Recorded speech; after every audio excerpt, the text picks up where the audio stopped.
Hi, welcome. My name is Vicki. You might have remembered me from the previous yoga video. What I'm going to discuss with you right now is what you would need for your first yoga class here at Fitness Embassy, and also run through a couple of the postures that you may do in class with us here. So first of all, what do you wear? Okay, so you don't need any shoes. Barefoot is perfect. Your feet are designed to carry you, and we like to use the muscles in your feet. So no shoes or socks required. You can, of course, use the socks that have the sticky grips, but I find that they tend to ask your toes to scrunch up a little. So barefoot is fine. I would like you to be able to bring your own yoga mats. Now, these are readily available from any supermarket. And what to wear. It's a misconception that you need baggy clothes, okay? If you can wear leggings or shorts, absolutely perfect. Make sure they're sort of cycling shorts or that they have an innard in them, please. Also, something that's not too tangly up, and you will get warm in class, so you don't want anything like a jumper or a sweater. You may want to bring something for afterwards, depending on the weather outside. So, all else you need to bring is an open mind and a good attitude, and with that you can achieve anything. So I'm going to run through a couple of the basic postures. You may have heard of this kind of yoga language. It's Sanskrit. It's the ancient yoga language.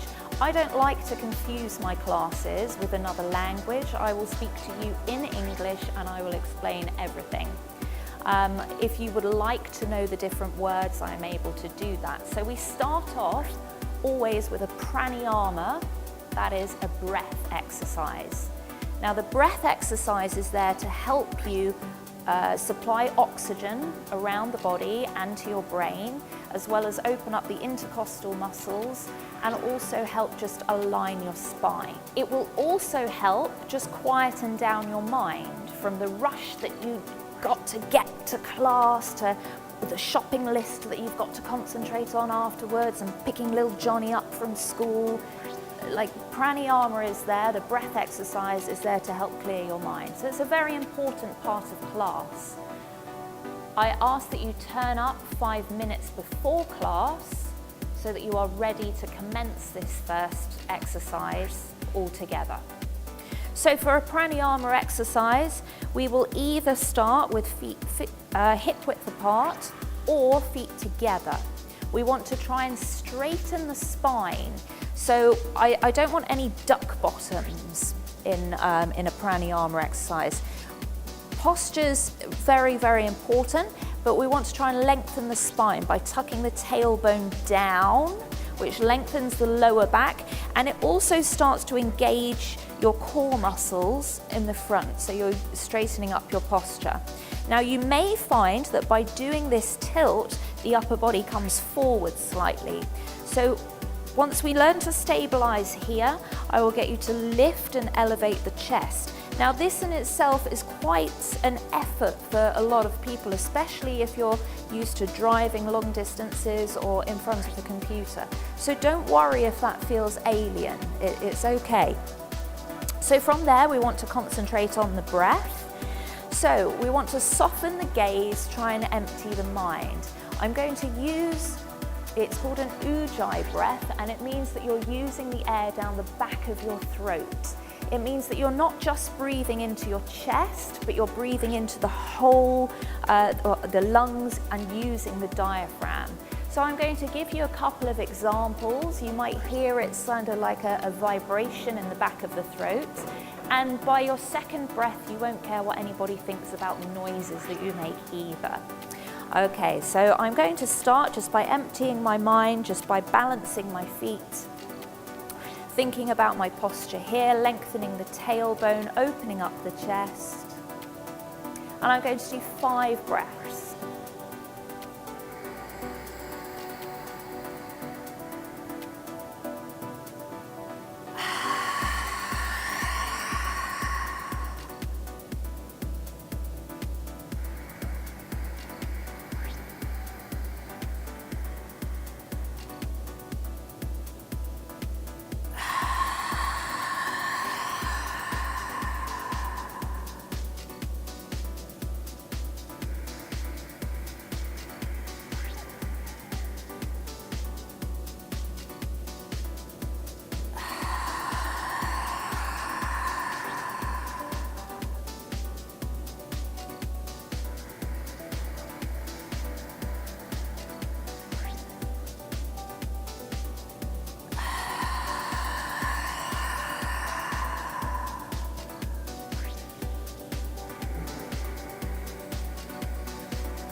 Okay, so it looks, and it is a simple exercise, and if you can, I would like you to try that at home.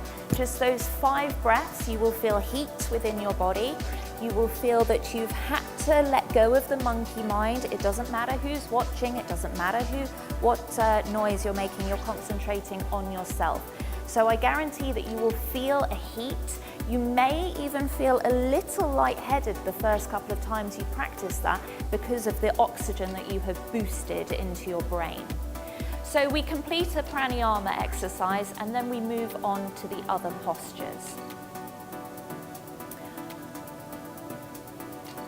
I would like to start off with a posture that is known in Hatha Yoga as a half moon.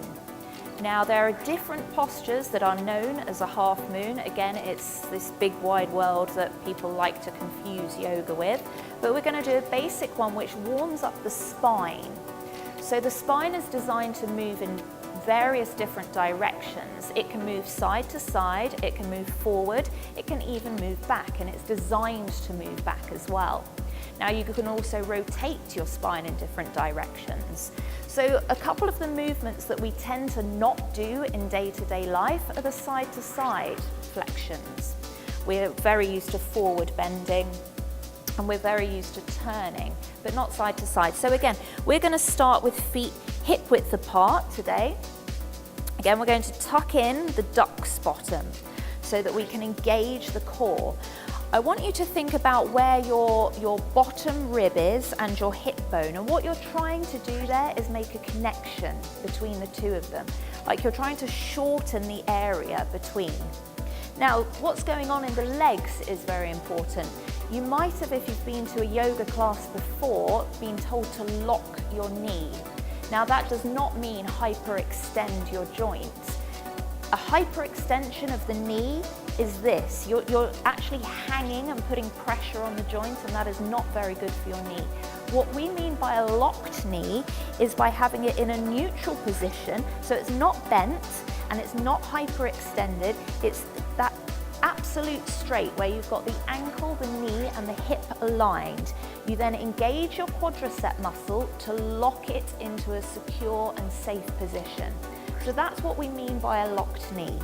So we start at the feet in this position. We want to be balanced through the heel and the toe, so we have the foot flat onto the floor. We want that locked position, safe position for the knee in the legs, and we want the pelvis slightly tucked under, engaging the hips and the rib cage together, but then also opening the shoulders back. From here, if we elevate the arms up and above the head, we can interlace the fingers and thumbs. That creates a secure grip for the hands, and we just release the index fingers. It's like, I call it a James Bond grip, okay? So with that James Bond grip, we want to try eventually to get the biceps level with the ears. Now, don't worry if that seems impossible to start off with. You might start here, and as long as everything, your base is secure, that will open up given time. So from here, I want you to imagine that you're in between 2 panes of glass. So your body from the side in between 2 panes of glass, and we're just going to lift to the side. Now, it's not about depth, it's about integrity. So I would like you to imagine that somebody's pulling your fingertips up and you're rooting your feet down. So that creates some length in the middle, but you're really using your muscle strength to hold you up here. Now, my head is not resting on my arms, my neck is relaxed, my gaze is soft, hips are pushed forwards. I'm trying to take the arms back behind the level of the ears if possible, and I can already feel that my muscles are working here. Quite hard, but I'm still able to breathe. Now, if you're not able to breathe in a posture, you need to back out a little until you can breathe, because the muscles need oxygen to work. So you have to keep breathing throughout a posture. So I'm going to demonstrate to the right and I'm going to demonstrate to the left. If you have this on a screen or your iPad, feel free to join in. So feet hip width apart, tuck the pelvis under, make sure the quadriceps are engaged, lengthen the lower back. chest is open. Inhale, take the arms above the head. Interlace your fingers and thumbs, release the index finger. Inhale again. As you inhale, you reach up and over to the right. You're actually pushing the hips over to the left. Now make sure the arms are straight, the legs are locked. Breathe in and out through your nose, please. Close your mouth. I don't want you breathing through your mouth at all through the postures. This actually calms the breath down a little. Now I want you to keep the lift. We're going to hold this for up to a minute. You should feel the stretch down the left-hand side of the body through the intercostal muscles and down through the waist. It is a very good posture to help trim the waist. It's often an area that we don't stimulate with other types of exercise where we're going forwards and backwards, like a cross trainer or a treadmill or running. Lift. I haven't forgotten that you're in the posture, so keep breathing, please. And on the next exhale, I want you to see if you can just take it out of your comfort zone. There should be no pain, and then return to center. Keep the arms up now. Don't drop them down in between. Keep the hips pushed forward. The knees are locked into position with tight quadriceps. Take an inhale, reach up, and exhale over to the left. Now what we're doing for the muscles is clear, but what are we doing for your internal organs? We've got the liver, the pancreas, and what we're doing is we're compressing those internal organs. Once we've compressed an internal organ, on the release you get fast supply of oxygenated blood rushing through those organs. And that's where the internal health and medical benefits come from in yoga. Keep the chin away from the chest. See if you can edge the hips out to the right, arms back a little more. Make sure you're lifting up towards the ceiling and you're not collapsing down. This is an example of how you want it not to look. So pick yourself back up. Again, it's not about depth, it's about integrity. And we're going for the last breath here. Inhale, reach up. Exhale, let's see if we can take it a little further and then change. Come back up to center and mindfully bring your arms down and now remain still. You're going to want to fidget, you want to move, you want to do this.